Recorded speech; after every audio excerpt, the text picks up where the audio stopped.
Good morning to all of you who are joining us here at Columbia University and the United States, and good afternoon and good evening to those of you who are joining us from Europe and Turkey. My name is Holger Klein, and I am the director of the Sakıp Sabancı Center for Turkish Studies here at Columbia University. It is a great honor and a distinct pleasure for me to welcome you all to today's live online panel on constitutionalism and democracy in Turkey and beyond. An event that was conceived by Professor Fuat Keyman, director of the Istanbul Policy Center and vice president of Sabancı University, who kindly invited us at the Sabancı Center here at Columbia, together with Professor Yusuf Leblebici, the president of Sabancı University, to co-host this event today. It is the second such collaboration, almost exactly a year after Professor Ayşe Kadiyolu hosted our first online workshop on autocratic legalism and the use of legality in authoritarian consolidation here in the same Zoom room on April 17th, 2020. I guess nobody could have foreseen back then that a year later we would still be holding our conferences and workshops in a Zoom environment. The good news, of course, is that we are all now more experienced with this new medium than we would ever have imagined, and that it has brought us closer together despite our physical and geographical distance from each other. Our audiences have not only grown in size, but have also grown closer together. Our reach has become wider, and our institutional ties with Sabancı University and the Istanbul Policy Center have become deeper. It is my firm hope that once we will fully emerge from this pandemic, our institutional ties and collaborations will have become stronger and more varied as a result of the new possibilities and potential we were able to develop in these pandemic years. And hopefully this will be the last of the pandemic years.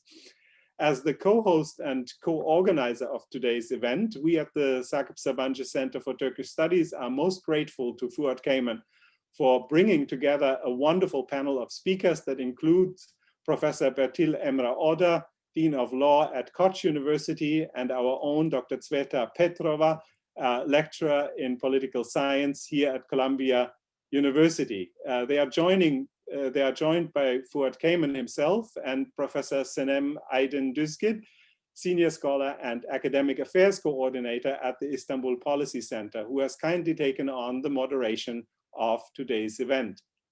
I would like to extend my sincere thanks on behalf of Columbia University to the members of the Sabancı family for their unwavering support of our center.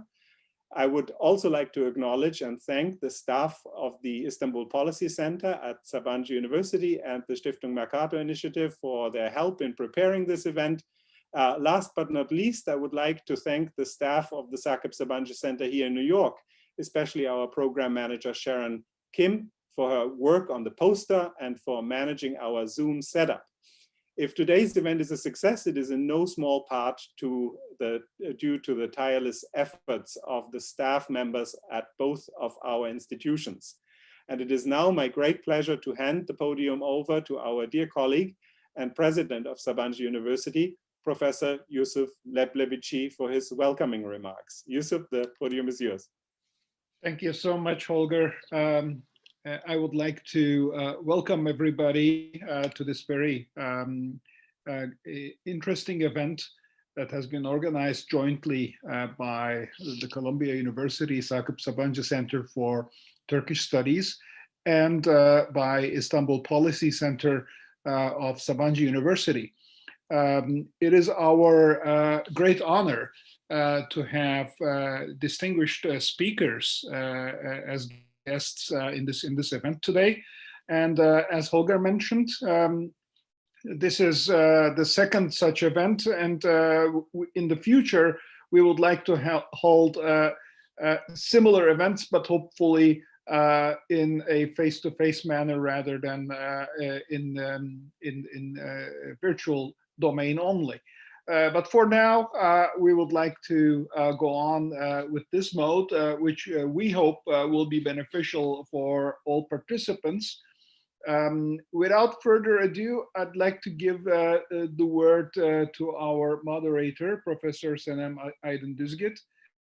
And I like to also mention before giving the word to Professor Düzgit that this also marks the centennial anniversary of the 1921 Constitution of Turkey. And the discussion about the constitutionalism is still today, of course, a very hot topic, and I'm sure that all the panelists will have very interesting thoughts and observations on this. So without further ado, I give the word to Professor Senem Aydın-Düzgit, and I'd like to thank once again all the participants and the organizers for this very interesting event. Thank you. Thank you very much, Professor Leblebici, and it's very nice to be here.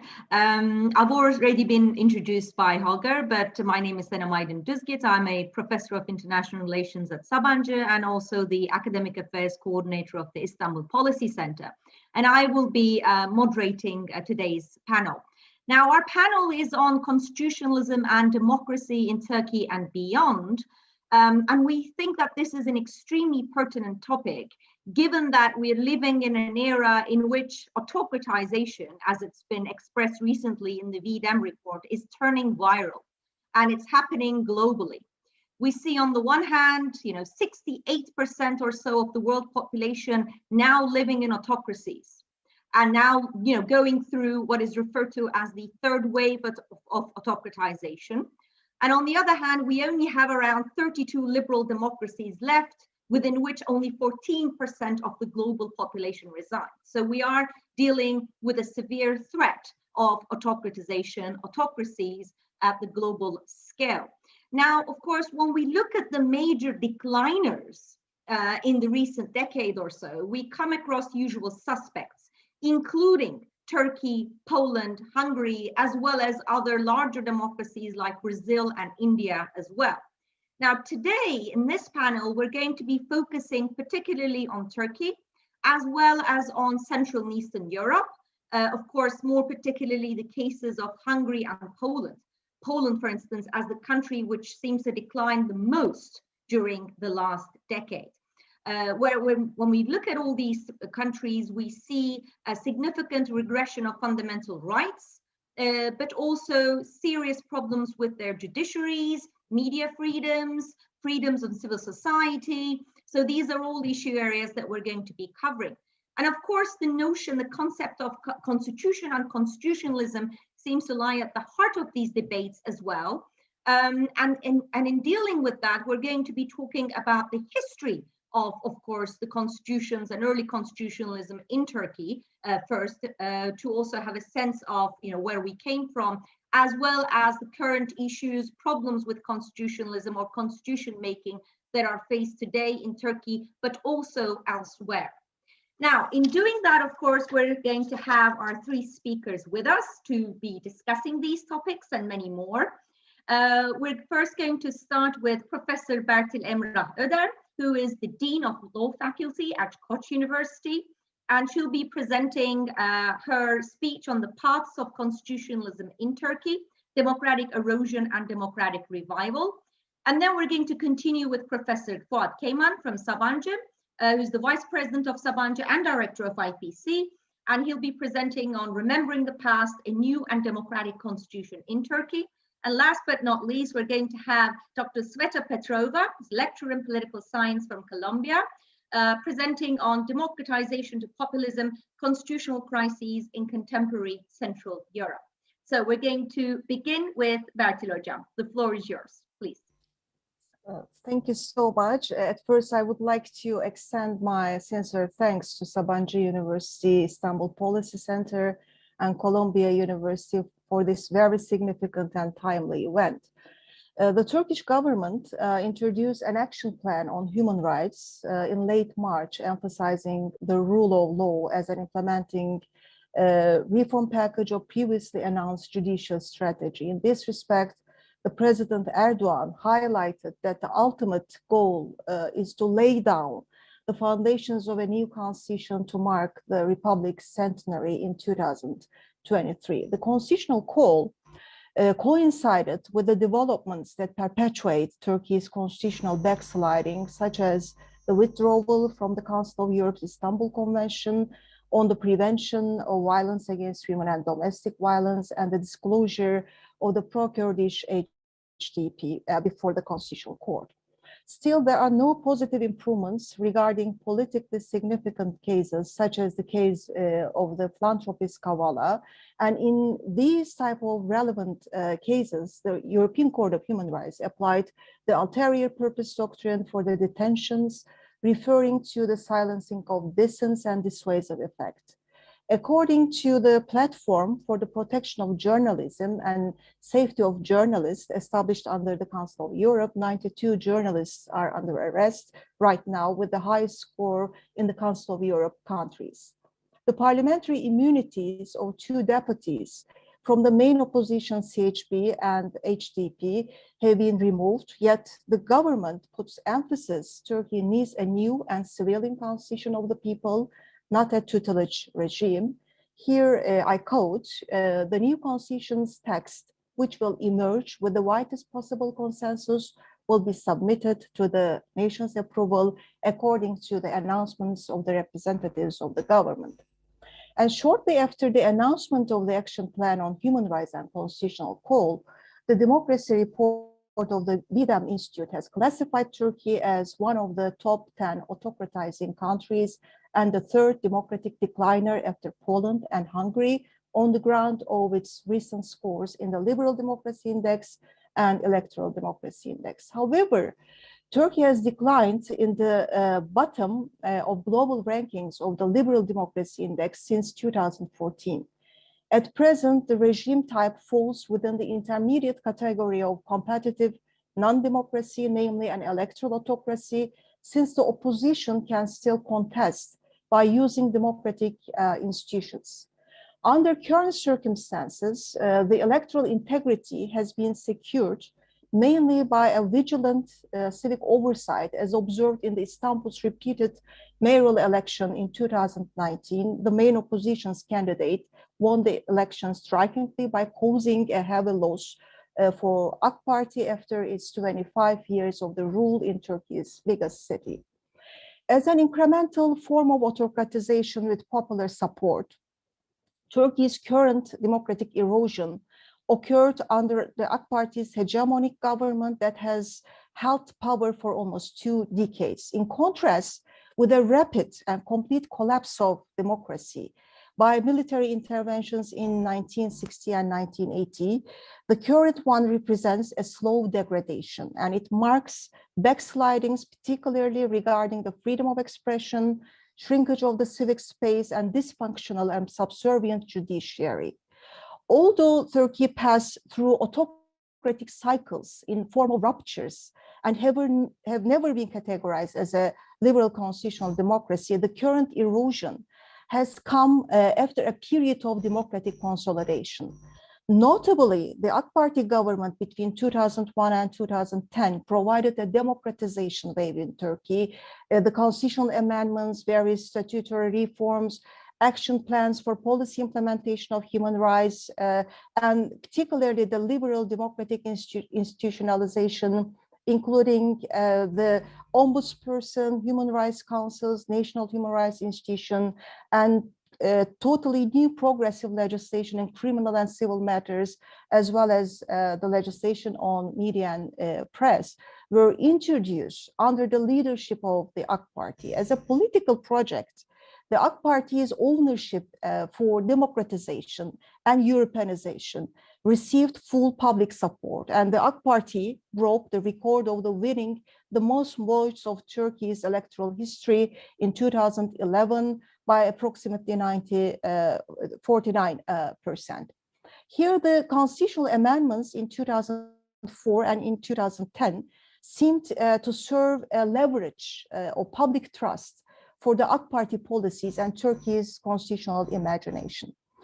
Against this backdrop, Turkey's democratic erosion features a double-sided backsliding phenomenon. First, the repressive policies over the civic space, the freedom of expression, degradation of the rule of law, employing unprecedented modes of arbitrariness and excessive legal formalism have endangered Turkey's liberal democratic achievements. Considering the conceptual frameworks of the autocracy and the legalism, Turkey can be regarded as a model of autocratic legalism that we also observe in case of Poland and Hungary.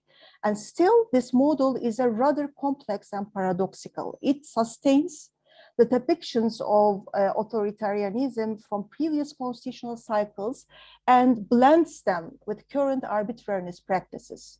On the other hand, the legacies of liberal democratic constitutionalism interact with them. Therefore, the constitutional normativity serves to a set of conflicting interests and aims, either to coordinate autocracy or weaken it. And this reflects Turkey's constitutional trajectories, embedding the tension between liberal democratic constitutionalism and autocratic tendencies. The current backsliding uses the discourse and conventions of previous autocratic policies to influence the political behavior and control the institutions. However, the institutional learning of liberal democratic reflex is also provided by the legacies of Republican modernism, post-war constitutional democracy with a very strong emphasis on the judicial review, and cosmopolitan constitutionalism, particularly as regards the role of international treaties and Europeanization in Turkey. And this complexity represents uncertainty for the regime, that even the autocratic legalism does not always serve the interests of autocracy. In other words, the backsliding refers both to erosive strategies and paradoxes, including the democratic resilience and the democratic revival as another phenomenon. In terms of backsliding strategies, I would like to emphasize the charismatic and autocratic populism, the politicization of state institutions and the rule of law. When the democratic behavior of Turkey's current autocratic elite is analyzed from a perspective of liberal constitutional democracy, its characterizing feature is anti-constitutionalism. It challenges the democratic equilibrium by undermining the minimum constitutive elements of liberal democratic constitutionalism, namely the freedom of expression, freedom of association, the rule of law, and partly the fair elections. Turkey's anti-constitutionalism proceeds in an incremental process, can be deemed as the aggregation of erosive changes, and these are provided mainly through using constitutional mechanisms, constitutional constructs, and they are also deployed strategically. In other words, anti-constitutionalist policies do not prescribe a deconstitutionalization process, but a constitutional process, that the institutions and norms are specifically engineered and used. In this strategy, there are some unwritten but also common rules applied. Notably, the democratic and liberal elements are combined with the autocratic ones. Some rules and policies are prescribed shapelessly, that vague and uncertain constitutional legality may leave room for expansion of power if necessary. A hyper-legalism, availing the repressive use of judiciary and the selective and strategic use of liberal democratic norms and institutions, is also deployed to serve different ends. And the anti-constitutionalist feature of the democratic erosion in Turkey comes to the forefront, particularly in the field of judiciary, with a judicial capture, executive aggrandizement, and dissuasive practices regarding independent journalism and human rights defenders. And besides the structural changes of the newly introduced presidential system, the constitutional amendment process itself can be regarded as a consolidation arrangement between major regressive political forces in Turkey, and these include the AK Party, the conservative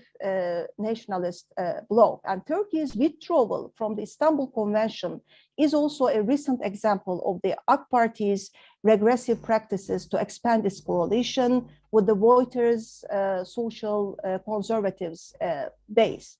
In terms of backsliding paradox, we can speak about the role of the NGOs, particularly the bar associations, and the engagement of Turkey's women movement. Despite the new legislation controlling the NGOs and the bar associations, the civic society's engagement has not slowed down. And the defense march of the lawyers from all cities to Ankara has made a very significant public impact. And many lawyers are still serving in civic society organizations for supporting human rights defenders and strategic litigation.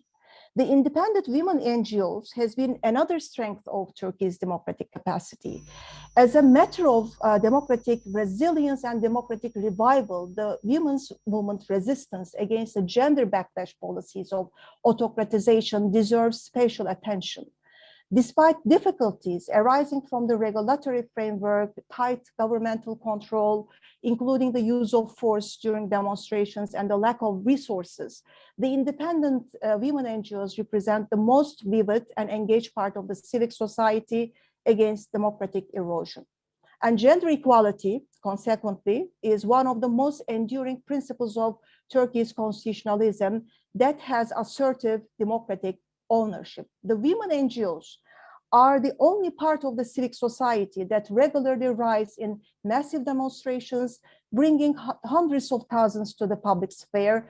Besides the civic protests, they apply different initiatives in a coordinated manner to build knowledge for an evidence-based policy debates, such as monitoring and shadow reports, capacity building activities, and the trial watch missions. And it is also noteworthy that progressive women's activists and conservative ones voice critical concerns about the withdrawal from the Istanbul Convention.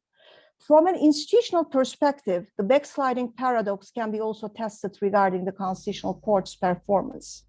Although Turkey's democratic erosion hit the judiciary massively by reshufflings and repeated interventions, the Constitutional Court cannot be entirely regarded as a submissive court serving the regime's aims on all occasions. The individual application procedure adopted in 2010 constitutional amendments has served as a mechanism to rectify the individual cases' deficits. The court has used the individual application as a strategic opportunity to balance the negative impact of systematic violations in some crucial cases. Significantly, the court has increased its popularity through individual application case law against autocratization, particularly in rulings regarding significant journalism cases, and the individual application has served as a venue supporting the Constitutional Court's independence. And we have also clearly witnessed a shift of power towards the Constitutional Court. Here I would like to emphasize the shift of power towards the Constitutional Court from the government and from the lower courts as well. And strategic litigation has become salient as soon as the individual application came into force. The academics, the journalists, deputies, companies, peasants, lawyers, and all other ordinary citizens applied to the court to redress the violations, and the responsiveness of the court, as opposed to other public authorities, has been significantly higher. The recent statistics show that approximately 93% of the permissible applications favor claimants to redress the violation of constitutional rights between 2012 and 2020. This does not, of course, mean that the Constitutional Court has been always against autocratization policies. There are, of course, very significant patterns of submissiveness and subservience of the Constitutional Court. However, in general, as regards in the individual application procedure, the performance of the Constitutional Court has been relevant, better compared to other types of applications and legal remedies. Against all these evidences, in terms of Turkey's democratic stagnation, including backsliding strategies and backsliding paradoxes, the new constitution debate animated by the government begs the question, what would a constitutional process mean under the politics of anti-democracy?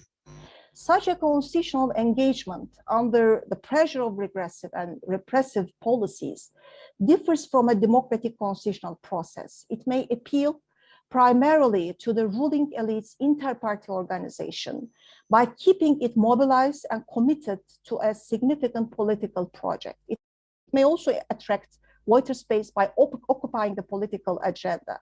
Here, the constitutional discussions may frame the public debate and channel political outcomes by a pseudo-persuasion process. In other words, the constitution debate may play an agenda-setting role, controlling the policy framing and contentious mobilization, including the mobilization and engagement of the women's movement. One thing is certain, the preconditions of a democratic constitution making with an emphasis on freedom of expression and freedom of association, securing a free public debate, are not met in Turkey at present. Restorative constitutionalism that Turkey ultimately needs cannot be provided under current circumstances. But if a proto-democratic threshold is achieved at the parliament in the upcoming elections, if Turkey can manage the competitiveness of the elections, this may pave the way for the reforms of a liberal constitutionalism with public support. I thank you very much for your interest, and I'm also looking forward to listening to your comments, insights, and questions.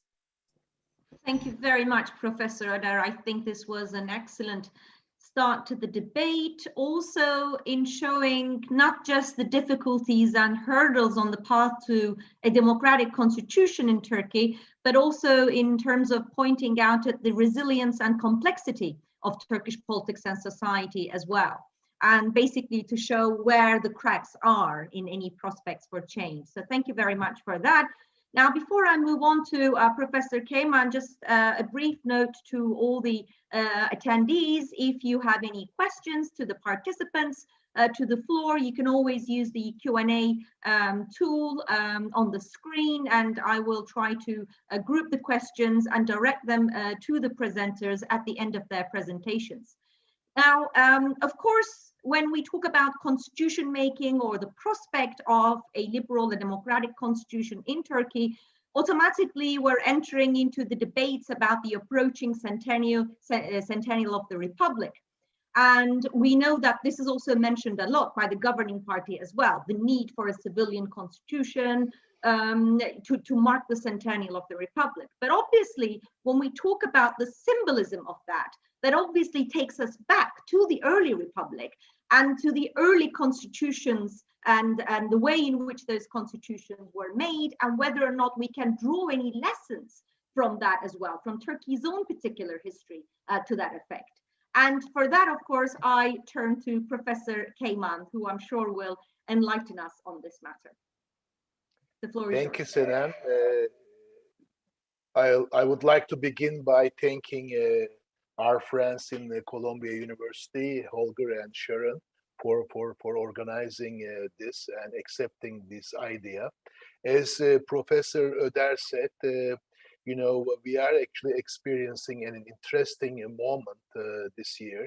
On the one hand, we have a call from the government that Turkey needs a new and democratic constitution. But on the other hand, Turkey is one of the examples of democratic backsliding, competitive authoritarianism, so on and so forth. So the question actually is, Turkey can have a new civilian and democratic constitution while experiencing, you know, the democratic backsliding and the erosion of very significant institutions, including judicial system and the others. But the dilemma gets more complicated, Senem, as you said. We are this year, 2021, we are celebrating the 100th year of the Turkey's first constitution, 1921 constitution. And I would like to invite you guys to, or our participants and all of us, go back to 100 years ago, 1921. And at that, when we do that, we see actually a country going through a very, very poor country in Anatolian geography, going through an independence war against the Western imperial powers. And the time of the Ottoman Empire is coming to the end, and very, very difficult conditions economically, sociologically, demographically, and then we have this independence war. In the independence war, as we said, we know starts at 1919 and 1921. Turkey's first constitution was crafted in this time. So it is not today. It is not a sort of technologically advanced country. It is not economically, or despite all economic problems, economically sort of developed country, urbanized country. But it's under very, very difficult conditions, under the visionary leadership of Mustafa Kemal Atatürk. In 1921, Turkey had the first constitution. It was the fundamental law of Turkey for a brief period time, from 1921 to 1924, and then the 1924 constitution came. It was the first constitution of modern Turkish state. It was ratified by the Grand National Assembly in January 1921, and it was amended to proclaim Turkey a republic. And let me emphasize that it was crafted by elected constituent assembly, in which different groups and different ideologies were not only present, but also actively participated in the making of the constitution. It was not an easy process. Professor Oder knows better than I do. It involved very, very heavy, difficult discussions, deliberations. It was not very sweet process, but at the end, that assembly was able to create or to amend a new constitution based on consensus. Article 1 of this constitution stated that sovereignty is rested upon the nation without condition. So it was a very revolutionary in the way, because it was done in the time from empire to a nation state, contracting the principle of national sovereignty. So from the Sultanate, we have actually a sort of transition to national sovereignty.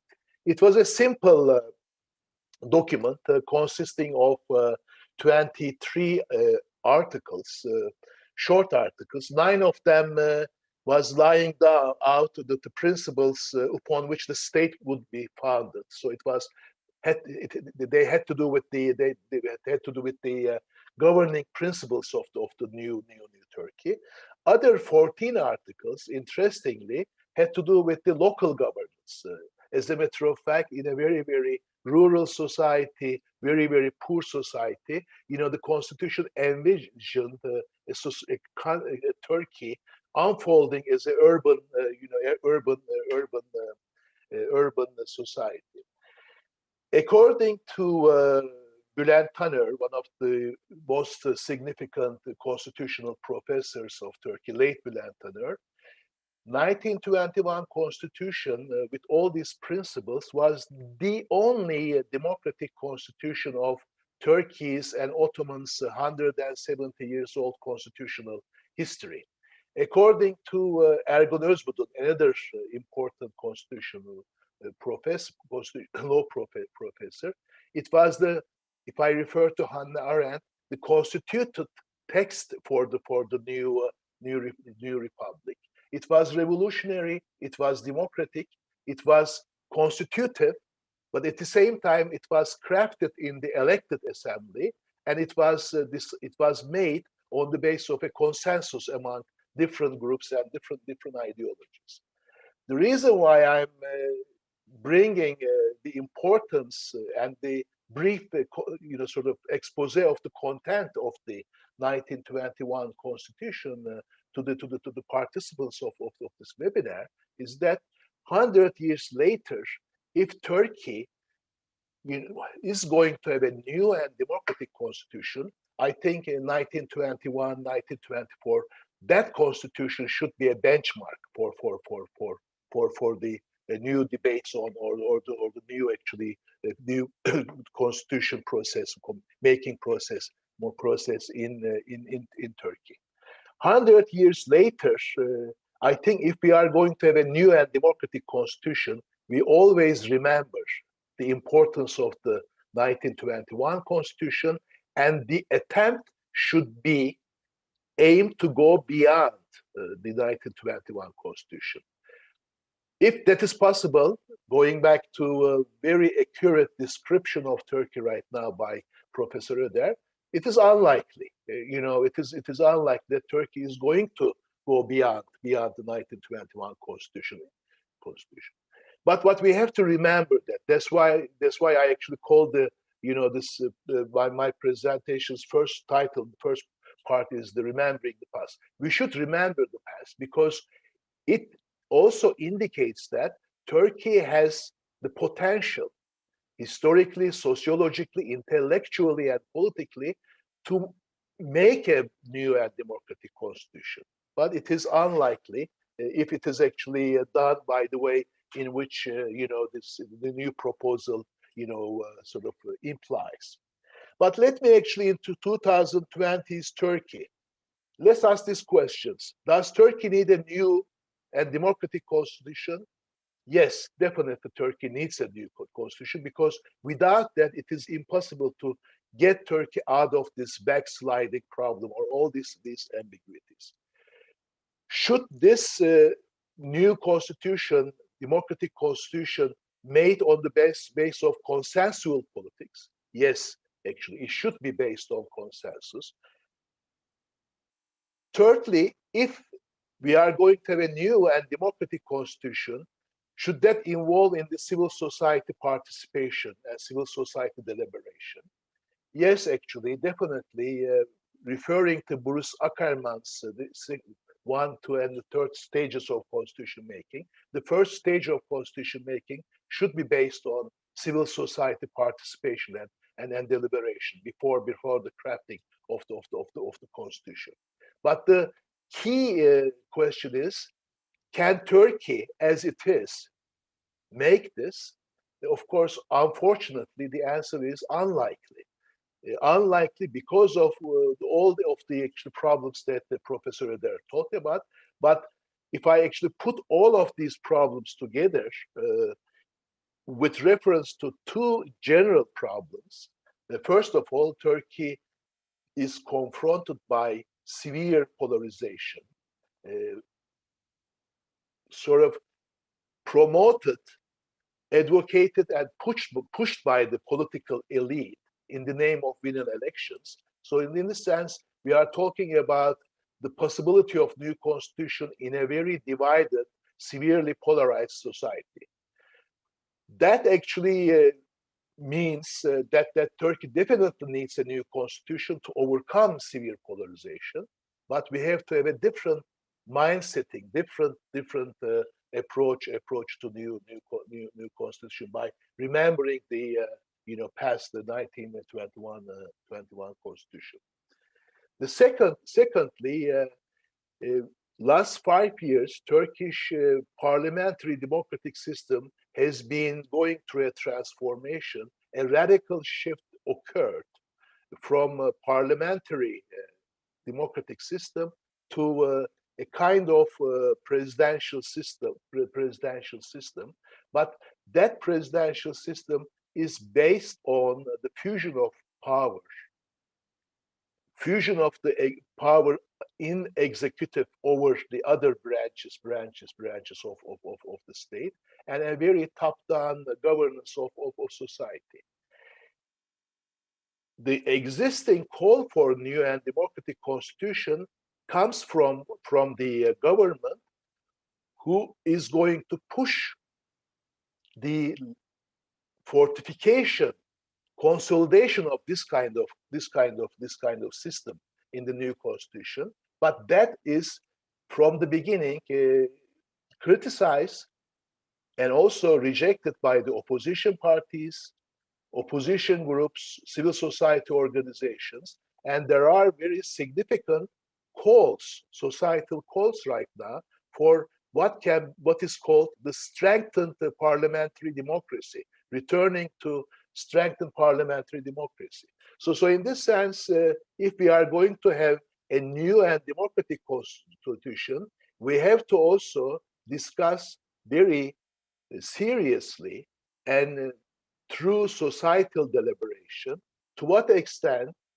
we need a constitutional system, to what extent we need to create a new parliamentary democratic system to overcome certain problems or to overcome the democratic backsliding of Turkey. So in this sense, from a real politics or real politics, the government's call for a new and democratic constitution is not going to be accepted by the larger part of the society, because there are, fundamental significant differences. To start with the governing principles, the main governing principles of Turkey, whether it is a presidential system or the strengthened parliamentary system. But on the other hand, there is a big problem of trust stemming from the problem of severe polarization. This is a pessimistic point of view, but nevertheless, I like to go back to the first part of the title of my presentation, remembering the past. If Turkey was able to come up with a democratic revolutionary constitution in 1921, why not right now? Turkey has the potential to do that. But if we are going to have a new and democratic constitution, let me make three statements to finish my presentation. Then we have to ask actually what kind of fundamental principles on which we have to agree to start the deliberation process. First of all, we have to actually accept that the Turkey we live in is a very urban society, 75% urban, with, despite all the economic problems, with a significant development of middle class formations, educated urban and middle class formation.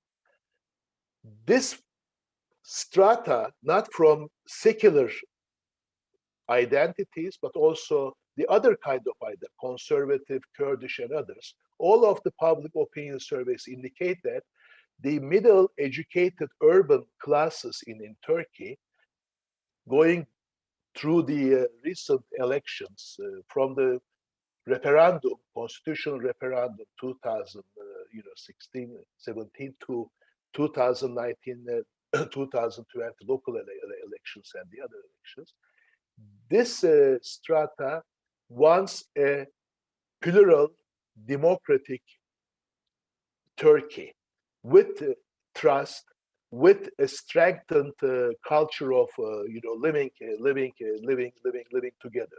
So they don't want the fusion of power; they want the shared of power.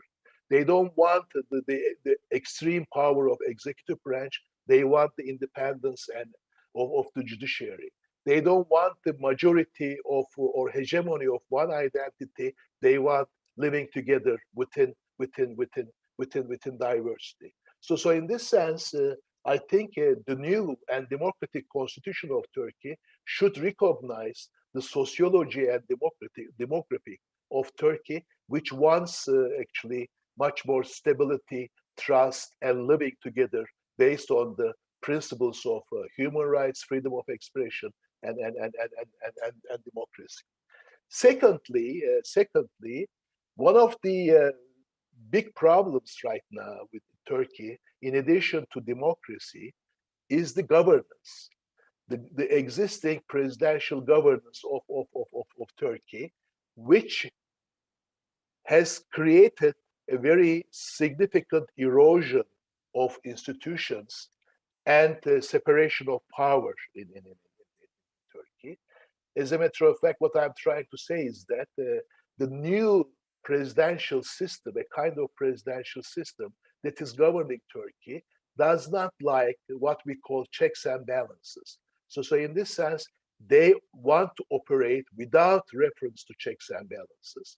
And checks and balances mean, from my own perspective, not only the separation of powers between executive, legislative, and judiciary branches of the state, and the independence of judiciary, but also the importance of local governance, which coincides with the highly urban structure of Turkey, and equal citizenship among different identities. Four principles: separation of powers, independence of judiciary, strengthening local governance, and equal citizenship constitute a very important benchmark for the new constitution, which we call an effective system of checks and balances. So in this sense, a new and democratic constitution should be based on a very strong and effective checks and balances, not only horizontally in terms of governing principles, separation of powers and independence of judiciary, but also vertically, strong local governance, strong decentralization, and equal citizenship among diversities. Without that, Turkey will continue in this process of backsliding, which it doesn't deserve. Let's remember 1921. Let's remember the visionary structure of 1921 in its 100th year of anniversary, and let's actually make a call. I would like to make a call right now that if we are going to start the process of new and democratic constitution for Turkey, it should be actually go beyond the 1921, and it should be based on the urban society with effective checks and balance system of exchange balances and equal citizenship among different identities. It is only that way that Turkey actually can get out of this backsliding, get out of this erosion, and get out of this lack of trust problems. This is what Turkey needs, and I hope in the near future we will actually discuss the new and democratic constitution on the basis of remembering the 1921. Thank you. Thank you very much, Professor Keyman. That's been great to also go back to the past and remember the 1921 Constitution and the lessons that we can draw from that, and how going beyond the 21 Constitution might and would look like for Turkey if it took that path. Now I'm going to turn to Tsveta Petrova, because so far we've been talking mostly about Turkey. But obviously what we've been discussing in the context of Turkey, I think, which is probably obvious to you by now as well, very much holds for some of the cases in Central and Eastern Europe. If you look at the way in which the constitutions are violated or manipulated by autocratic actors, and how fundamental freedoms have been gradually violated and limited by these political actors, and the gradual erosion of fundamental rights and freedoms and the rule of law, in my opinion, shows us that there is in fact very much a transnational phenomena that we're talking about that goes beyond Turkey, that even goes beyond Central and Eastern Europe, of course.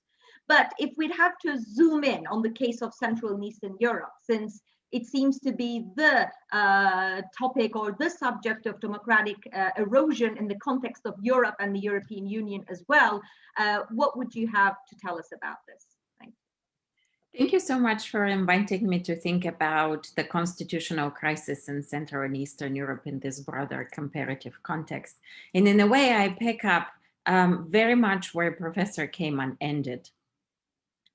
What I was hoping to do today is really talk about Central and Eastern Europe, but the crisis from the perspective of the population.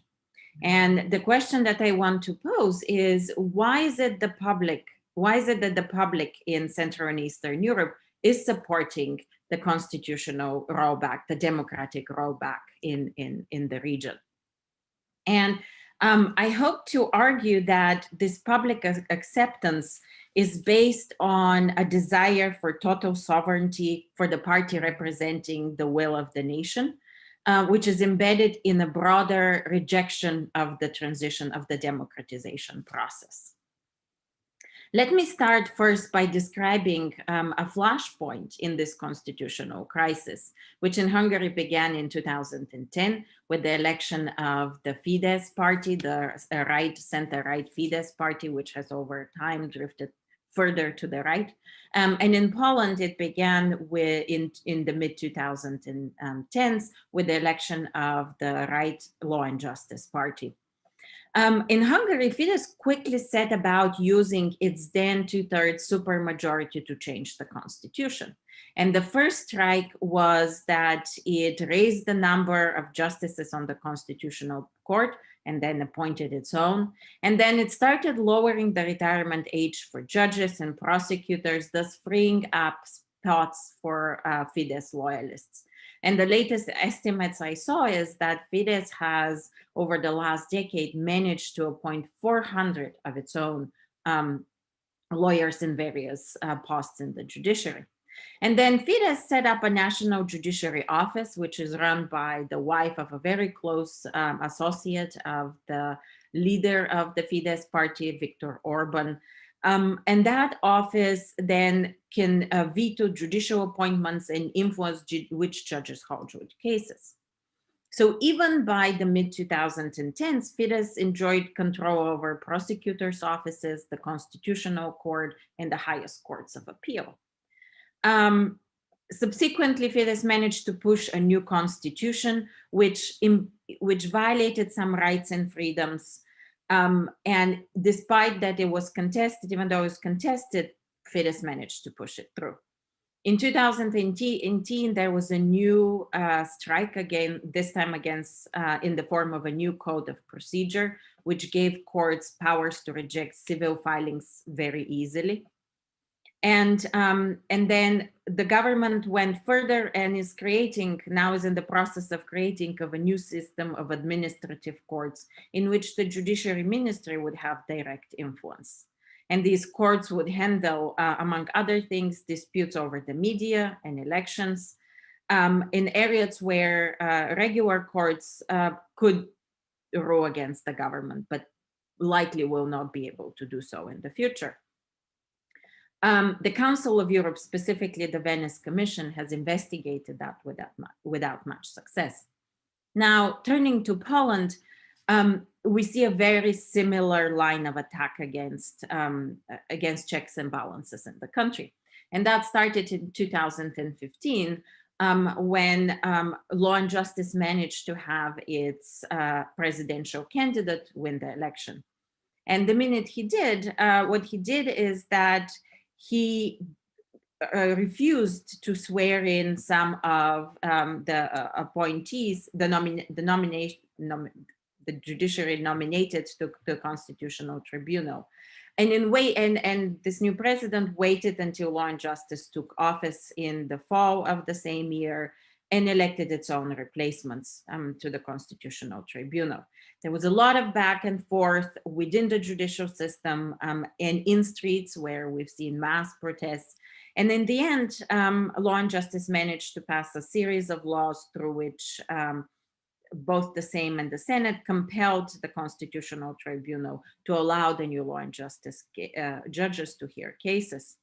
Again, Law and Justice didn't stop there. That was a swift victory, but they moved on in 2017, when similarly to Hungary, the Sejm and the Senate passed a new law that mandated the retirement for all judges, initially over the age of 70, eventually over the age of 65.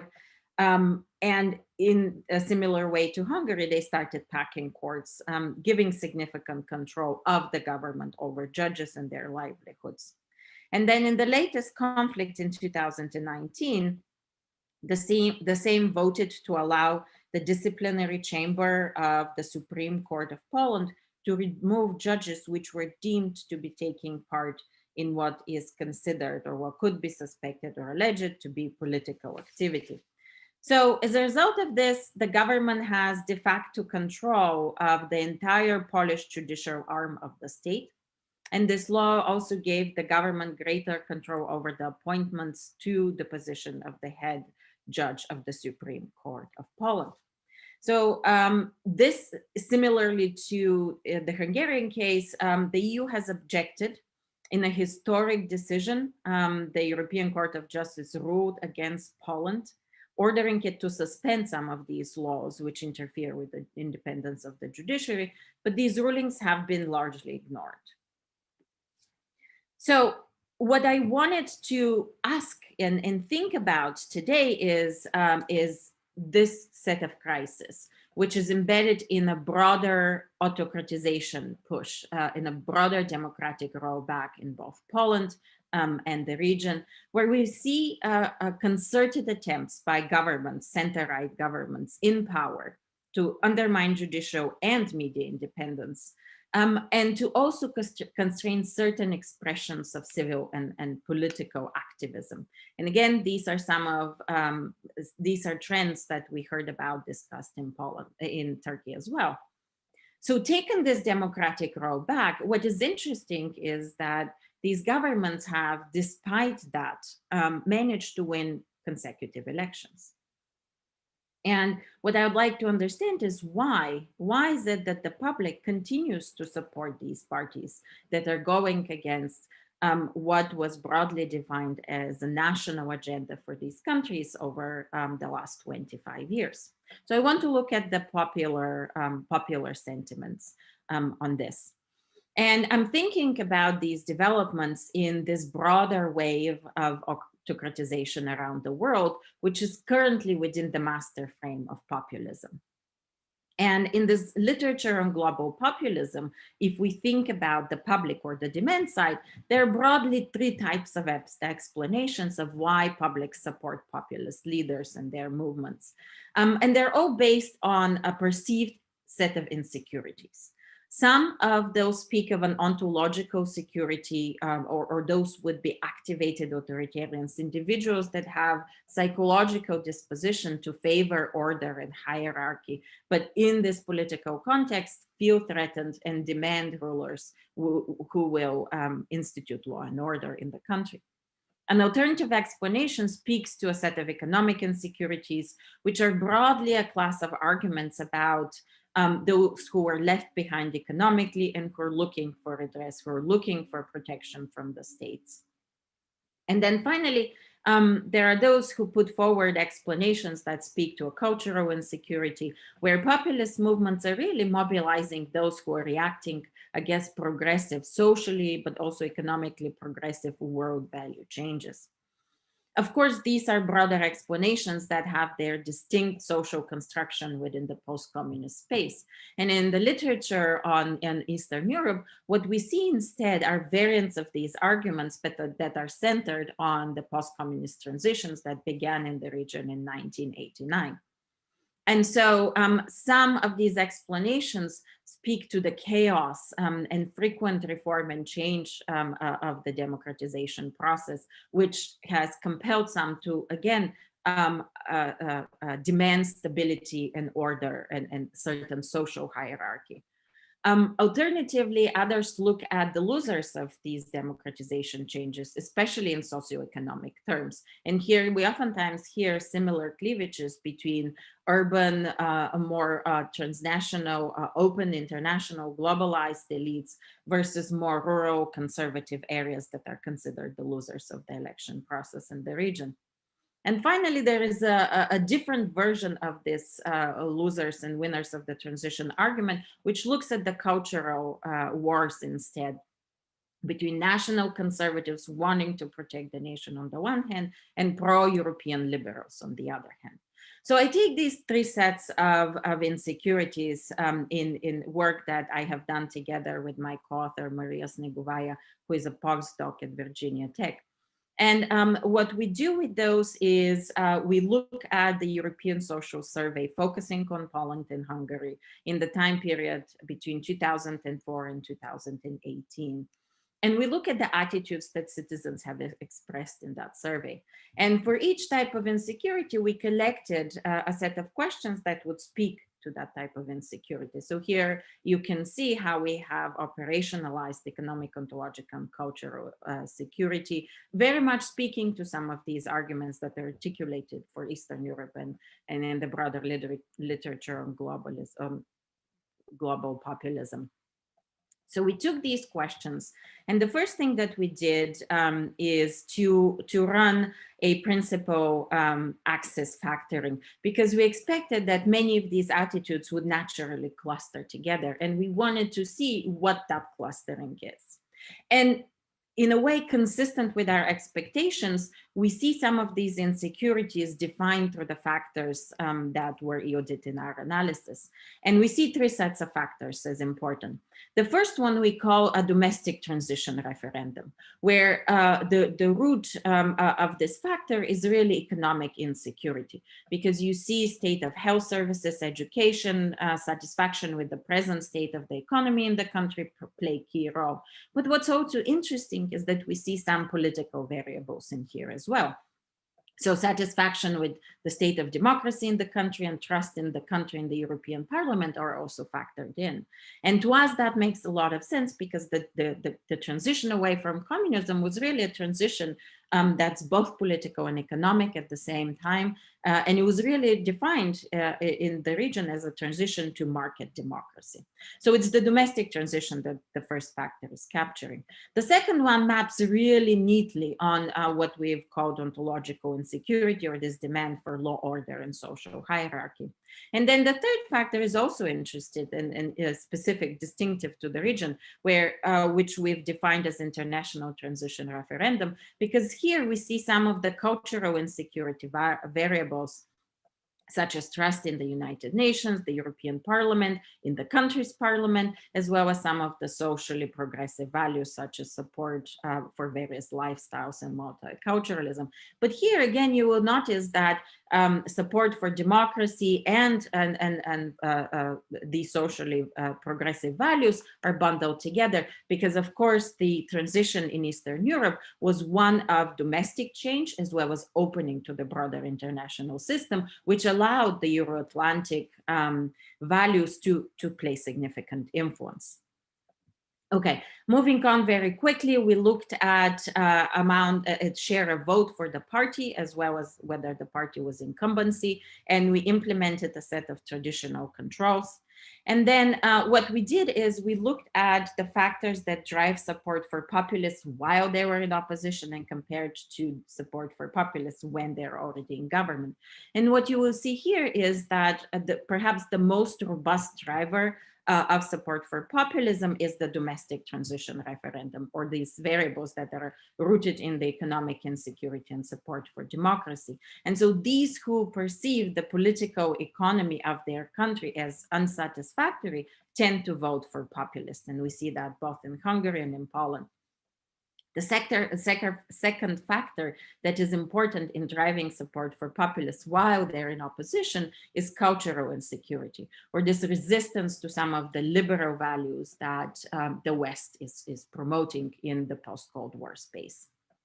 What's interesting is when we compare those results to support for populists when they're already in power, right? So now they have implemented some of these pushbacks on the democratic transition, and still they win the support, win in elections.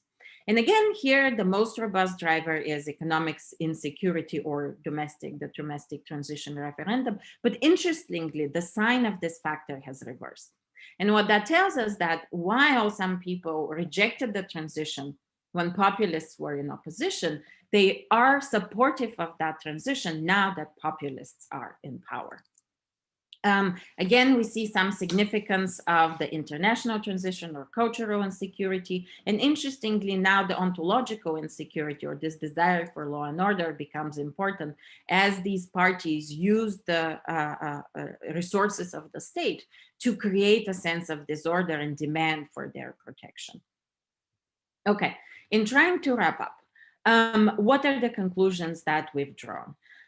We see support for populism really as rejection of this post-communist transition, both in its domestic processes of change, but also in the processes of opening up an embrace of Western values.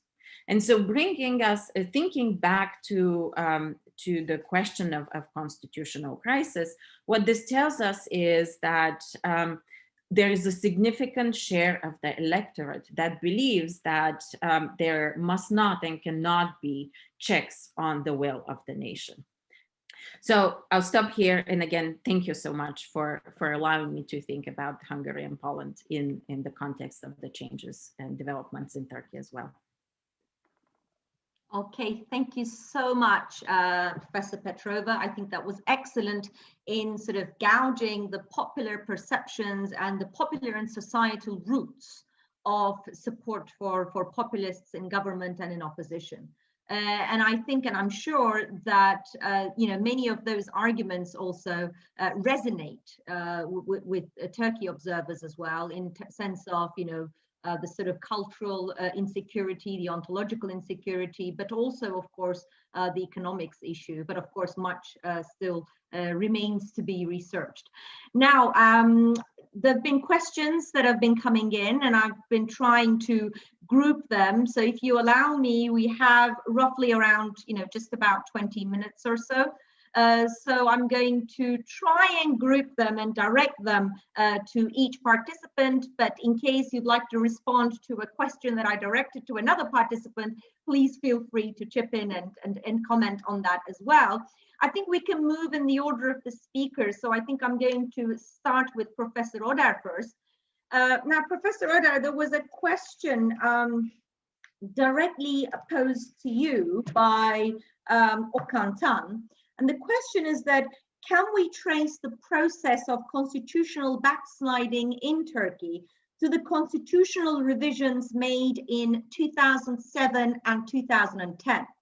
So that was one question. And perhaps the second question that I thought would be relevant for you as well, but of course, Fuat Keyman can also pick up on this if he'd like to, is that the idea that, there's a lot of polarization in Turkey, which we've already been writing and discussing about as well.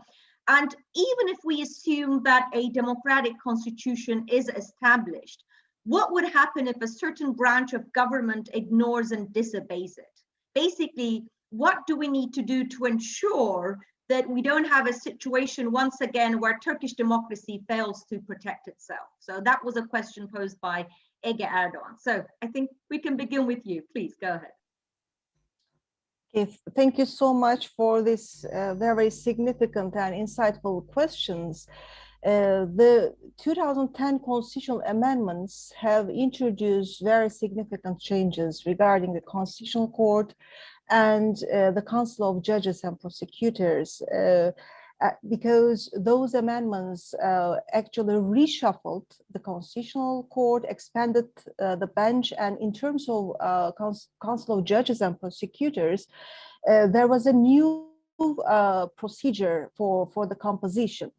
And the amendments did not respond to the long-standing demands for a new judicial governance that should secure impartiality and independence. For instance, the Minister of Justice's presiding role was preserved in the Council of Judges and Prosecutors. However, the Council's composition was altered by adopting a new judicial election system based on the voting rights of first-ranking judges and prosecutors. And the Constitutional Court intervened, actually, and it changed the draft. And the new system allowed a single list majority instead of the one person, one vote principle. Consequently, the partisan judges captured the council by a single list. The 2010 constitutional amendments provided a seemingly soft but highly controversial judicial reshuffling. The term limits, selection procedure, and eligibility criteria of constitutional judges were changed, while the governmental circles presented it as the rule of law reform against secularist tutelage or tutelary democracy. The opponents voiced court packing and judicial independence concerns. Overall, the 2010 amendments paved the way to making excessively partisan interventions, for a politicized and controlled judiciary. However, the amendments, particularly the statutory amendments, should be also taken into account in this respect, because shortly after the 2010 constitutional amendments, similar institutional reshuffling strategies were applied to other vital judicial institutions, such as the Court of Appeals, such as the Conseil d'Etat, the highest administrative court of Turkey. And in 2014, there was another legislative package. As soon as the alliance between AK Party and the Gülenist bureaucracy collapsed, there was another radical change in the judiciary. And finally, in the recent presidential amendment package, there were also specific provisions for reshuffling the Council of Judges and Prosecutors again. In other words, 2010 constitutional amendments opened actually the way of interventions regarding the judiciary, and the partisanship and the patronage within the judiciary has been totally increased. And as regards the 2007 constitutional amendments, I am truly doubtful, because it is now consolidated with the constitutional amendments in 2017. In other words, in fact, due to formal and informal arrangements provided by the Constitution and constitutional conventions, and with the charismatic popularity of the President Erdogan, the executive aggrandizement could have been provided, in fact. However, the constitutional amendment package in 2017 should be deemed crucial, because it has provided a legitimization for an excessively augmented executive for the first time in the Turkish constitutional design, particularly with the help of executive decrees and shapeless and very vague norms.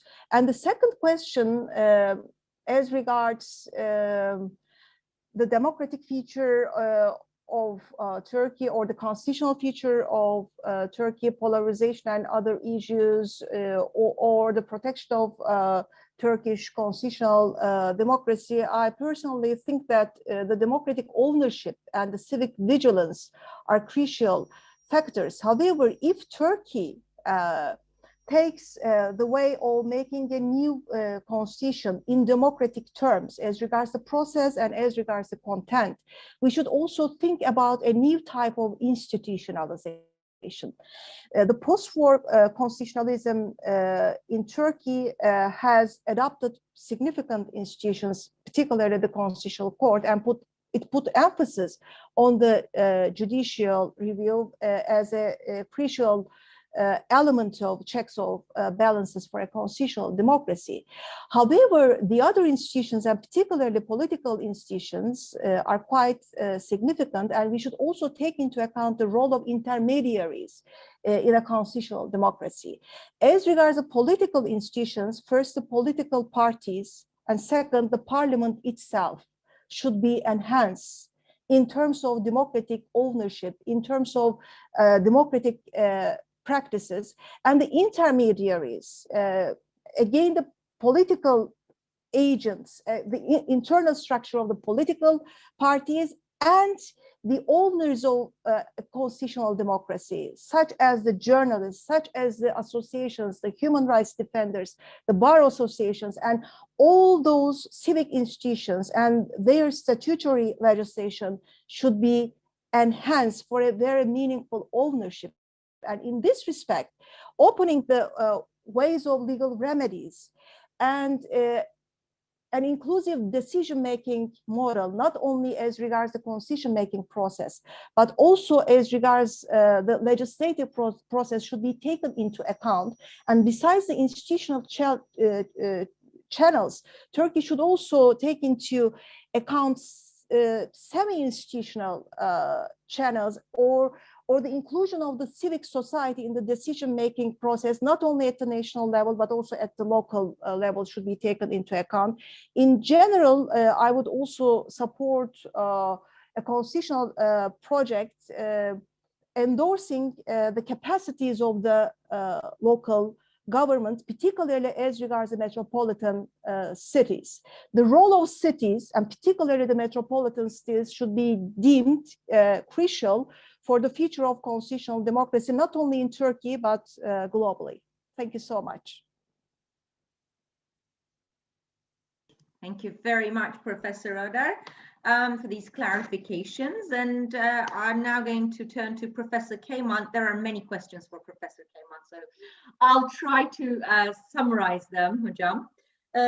Okay, let me begin with this one. There's a question from Ohannes Kılıçda. He mentions the fact that the non-Muslim minorities were excluded from the drafting of the constitution in 1920 and 1921.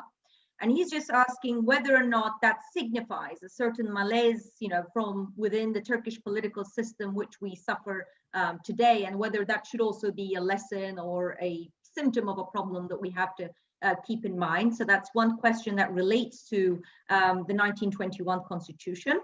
Now, there are also questions regarding sort of future that are posed to Professor Keyman. Habib Aydın asked a question about the Kurdish issue and whether you see any prospects for another peace process on the horizon, whether you think that that is possible in the near future, given the constraints. And there's also a question from Neşecan Balkan on the role of the opposition. I mean, I know that Professor Oder has also touched upon this, but also whether you can share with us your ideas on how effective you think the opposition can be in this constitution making process. And finally, a question from Elena Duk, which I'm also going to pose to Tsveta Petrova as well in the context of Hungary and Poland. But that relates to the role of external actors. There is a specific question on the European Union, for instance. How can external actors strengthen the resilience of those domestic actors that resist autocracy in Turkey, but also beyond Turkey in Central and Eastern Europe as well? So I know that's quite a lot to digest, Fuat Hocam, but the floor is yours. Thank you very much for these questions. In recent years, even in the AK Party, AK Party rule, there were two constitution making or civil and democratic constitution making experience, 2007 and 2011. And 2011 was very serious. And I personally, academically, and also Istanbul Policy Center, we were involved in it and worked very, very hard for that one. I don't know what the Professor Oder said, but there was a possibility, and but it failed, not because of civil society, not because of society, but because of the fact that the politicians and political leaders prioritize their interest over what is good for society. So they were actually are the ones that created this failure. And so in this sense, I always believe the importance of what Professor Oder said, the importance of civil society organizations, local governance, the increasing importance and effectivity of cities. That's what I meant by the urban Turkey. The new constitution should involve the recognition that Turkey is no longer a transitional society. It's a urban society with organizations, class structures, and identities. In those experiences, 2007 and 2011, there were a number of public opinion surveys, and it was interesting that the 1921 constitution was the one that still had consensus among societal actors.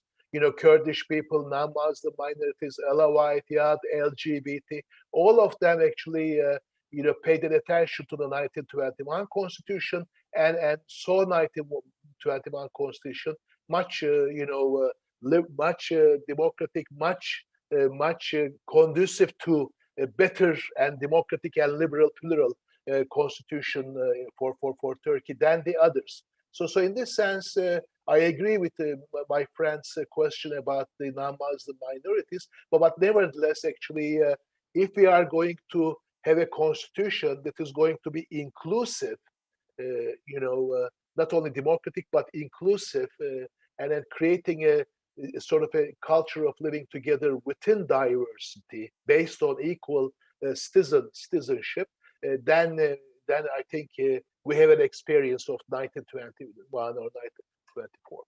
And then the second question, the Kurdish question, the elaboration of or the possible solutions of the Kurdish question, I think we have come to the realization that despite focusing on sort of solution or peace processes on identities, Alawites, Kurds, LGBTs, and everything, I think we need a sort of a general framework to actually deal with all of these things, and that is the importance of new and democratic constitution.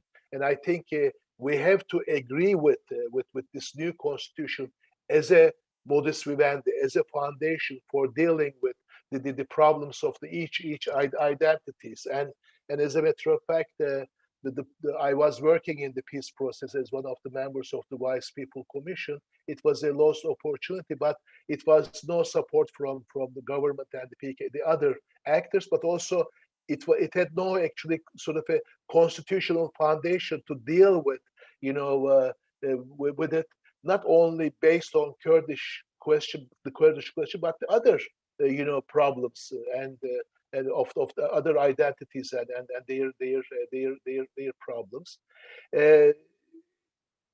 One thing actually, the Professor Petrova's economic insecurity, in terms of opposition, since the 2018, the opposition, not only in terms of opposition parties, but also local governments, civil society organizations, they are becoming vibrant. And there was also a Senem question about why Mr. Erdogan, Mr. President, is still popular. I think Professor Petrova's analysis is quite correct for Turkey. Economic insecurity is one of the main reason for the growing dynamism of opposition forces in Turkey. But the popularity of Mr. Erdogan still rests in his ability to economically deliver to those who have actually economic insecurity.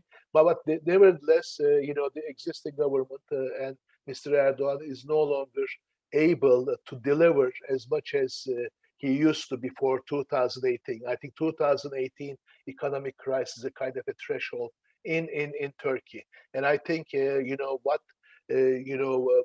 why Turkey needs a new and democratic constitution is because we need to deal with ontological, economic, and cultural insecurities of society. That would actually start with the new foundation, new social contract, and new actually constitutional framework, in line of what Professor Oder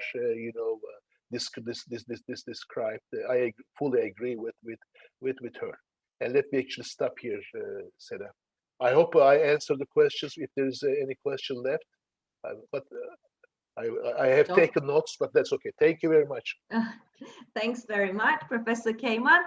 And now I'm going to turn to Tsveta Petrova, our third speaker, for the questions. Now, there are a number of questions, Tsveta, addressed to you. Well, one question that is addressed not just in the context of Turkey, but also in the context of Central and Eastern Europe, and Shehriban Irmak and Kyle Zuhrer pointed this out, this issue of women's rights, right? I mean, recently, as Professor Oder also mentioned in her presentation, we have witnessed Turkey's withdrawal from the Istanbul Convention. And we have then also witnessed how we've seen statements of support from Hungary and Poland, again, going to show that this issue transcends borders and boundaries.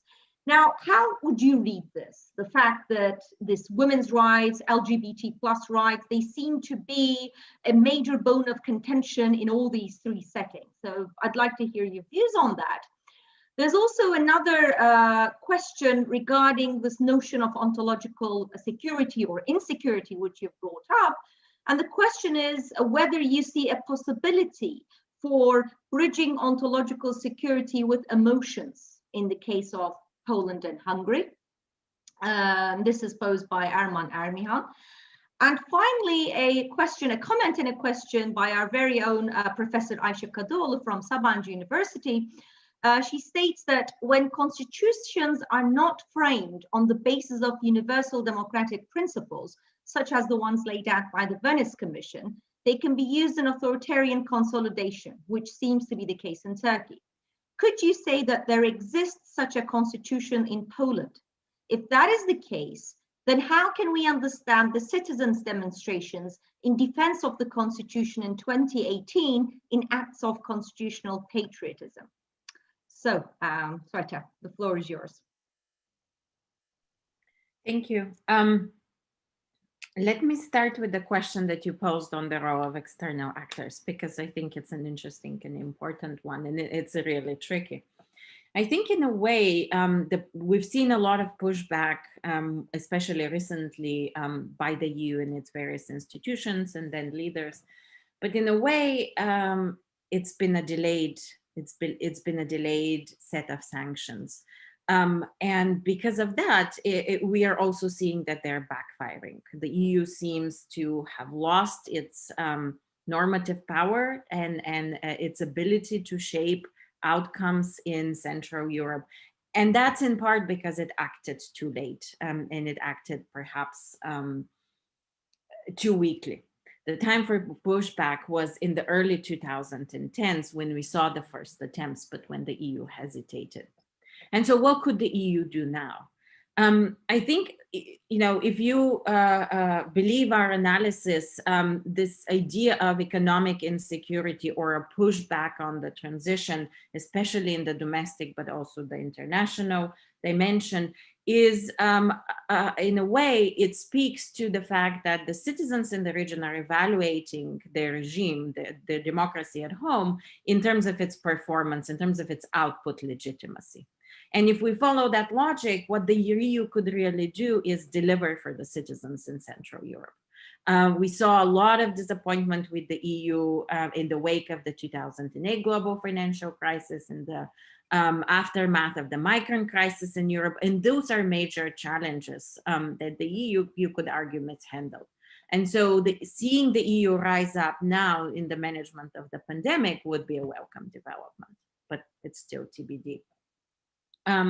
Okay, there was another question on output on ontological insecurity, and that kind of follows up on my comment just now. It's interesting to think about it because if you read the news coverage in Europe and in the region on the rise of these populists and their pushback, their rollback of democracy, you might get the picture that the migrant crisis was a major precipitating event. And usually the migrant crisis is either interpreted as ontological insecurity or cultural insecurity. But again, our analysis shows that this desire for law and order is not really what brings populists to power. Instead, once they do, they use the state apparatus and media to create a sense of insecurity that then they exploit. But it has a marginal impact really, relative to the other two factors. So I would really encourage you to use it, interpret it in that way, and think more about the economic and cultural insecurity. So that brings me to the question of women's rights, which has been really fascinating. And so in this vision, in this conservative vision of what the nation is that both parties are pushing, the family, the nation, religion have a particular reading, which then dictates a policy on women's rights and women's movements. And it's been fascinating just how contested that policy has been, which is a mix of different things. I see it in part as building on some legacies of communism about participation of women, especially in the labor force.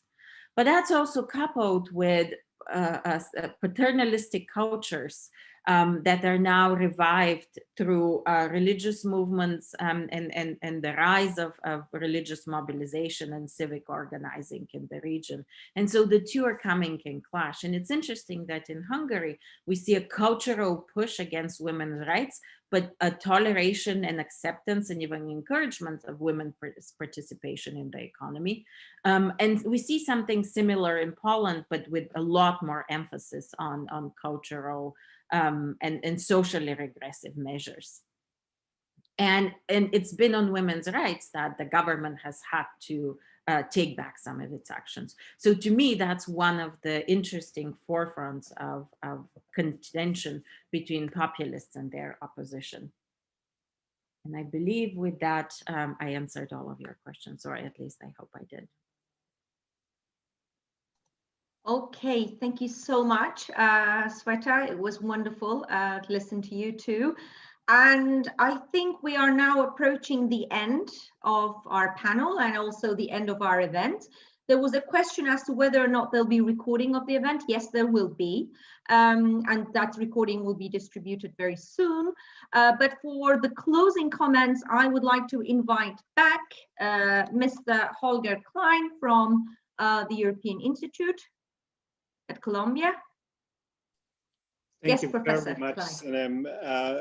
I will only close this event by praising the panel and the organization of the panel. Thank you so much, Senem, for exemplary moderation of an exciting and fascinating panel on these subjects. Our panelists, Fuat, Keyman at the helm, who has brought this group together, Professor Oder, Professor Petrova, a fascinating panel. I will revisit it once it is available as a recording, which indeed will be soon. I would like to thank all of our attendees across the world for joining us for this exciting discussion, which was very insightful and is timely in this moment of the celebration of 100 years of the constitution, the first constitution in Turkey. We hope that you will follow us in the future and attend more events, follow us on Twitter, or sign up to receive our invitations for programming on our Sakıp Sabancı Center website at sakıpsabancıcenter.columbia.edu. Last but not least, I would like to thank the institutions that have made this event possible, namely the Istanbul Policy Center, Sabancı University, and the Sakıp Sabancı Center here at Columbia University. This is only one of many events on subjects centered on Turkey, Turkish politics, issues of constitutionalism, autocratic regimes, democratic backsliding, many other topics that we have covered in the past. And we are inviting you to future events of this kind in the coming months and years. So until then, I thank you again, wherever you are in Europe, in Turkey, in the United States and beyond. Have a good rest of the day, whether it's the afternoon or the evening, and I will see you again, I'm sure. Thank you to all the panelists, and thank you also to Professor Leblebici, who is joining us here again on the screen for these final remarks. Bye-bye.